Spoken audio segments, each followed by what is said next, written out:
رئیس جمهور آمریکا دونالد ترامپ در تازه‌ترین اظهارات خود اعلام کرد که دولت سوریه موفق شده است تمامی عناصر داعش را که پیشتر از زندان آزاد شده بودند، دوباره شناسایی و بازداشت کند.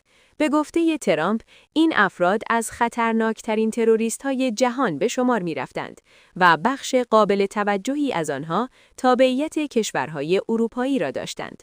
ترامپ با اشاره به تحولات اخیر در سوریه تأکید کرد که آزادی این زندانیان می‌توانست تهدیدی جدی برای امنیت منطقه‌ای و حتی امنیت اروپا و جهان باشد.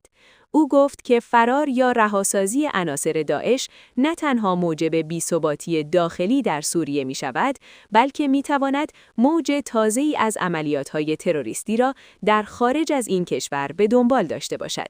رئیس جمهور آمریکا همچنین خاطر نشان کرد که در این موضوع با برخی رهبران بین‌المللی رایزنی‌هایی انجام داده و هدف اصلی این تماس‌ها جلوگیری از تکرار تجربه‌های تلخ گذشته درباره بازگشت داعش بوده است.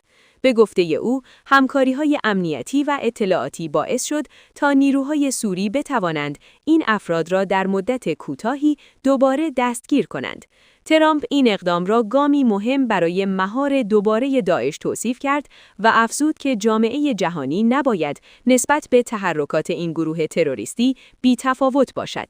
وی هشدار داد که هر گونه سهل‌انگاری در نگهداری یا کنترل زندانیان داعش می‌تواند پیامدهای سنگینی برای امنیت بین‌المللی داشته باشد. در مجموع، اظهارات ترامپ بار دیگر نشان می‌دهد که مسئله زندانیان داعش در سوریه همچنان یکی از حساس‌ترین پرونده‌های امنیتی منطقه است. پرونده‌ای که نه تنها آینده سوریه، بلکه امنیت خاورمیانه و اروپا را نیز تحت تأثیر قرار می‌دهد.